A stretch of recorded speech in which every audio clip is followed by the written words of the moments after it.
Karikatura dwar id-disgrazzja li seħħet it-tnejn li għadda fiż-Żurrieq għajmet kontroversja kbira fuq il-midja soċjali.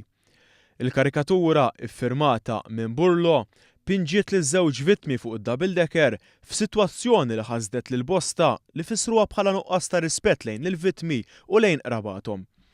Il-karikatur u lecturer George Mallija sostna ma' One News li jiddefendi kull ħaġa li hija marbuta mal-libertà tal-espressjoni. Jiena nibda billi ngħid li niddefendi bla dubju fordieri kull ħaġa li fiha freedom of expression, mela għandna l-libertà tal-kelma ħielsa hija sagra.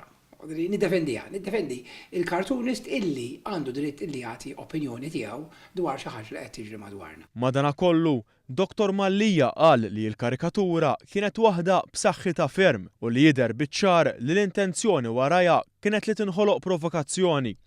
Mistoqsi jekk hu bħala karikatur kien xi penġi xi ħaġa simili, is-Sur Mallija wieġeb li minħabba numru ta' raġunijiet u ma kienx jagħmel l-istess. Jiena personalment ma kontx impenġi kartunek. Traġedja kienet għadha friska, traġedja kienet waħda pjuttost qawwija. Jien ma konx nagħmlu.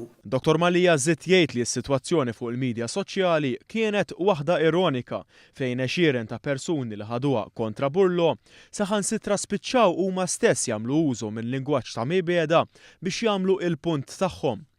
Min-naħa tiegħu l-opinjonist Jeremy Camilleri kkundanna din it-tip ta' tpinġija. Jiena għalija huwa kumment deplorabbli, disgustanti, stampa li ma tagħmilx ġieħ lil min penġija. Madankollu, billi tikkritika mhix ċensura, għax issa spiċċajna f'sitwazzjoni jew nejja jew maħruqa. Però mill-banda l-oħra bniedem li fl-emil tiegħu ma ġab li rispett lil ħadd, ma nistax nifhem għalfejn joħduha bi kbira li min jikkritika qed juri nuqqas ta' rispett fil-konfront tiegħu. B'reazzjoni, il-karikaturist kiteb fuq Facebook li lan tiegħu kien biss li joħloq provokazzjoni u appella biex in-nies jirrabjaw ma' Transport Malta li skontu kienet taħti għall-inċident u mhux miegħu.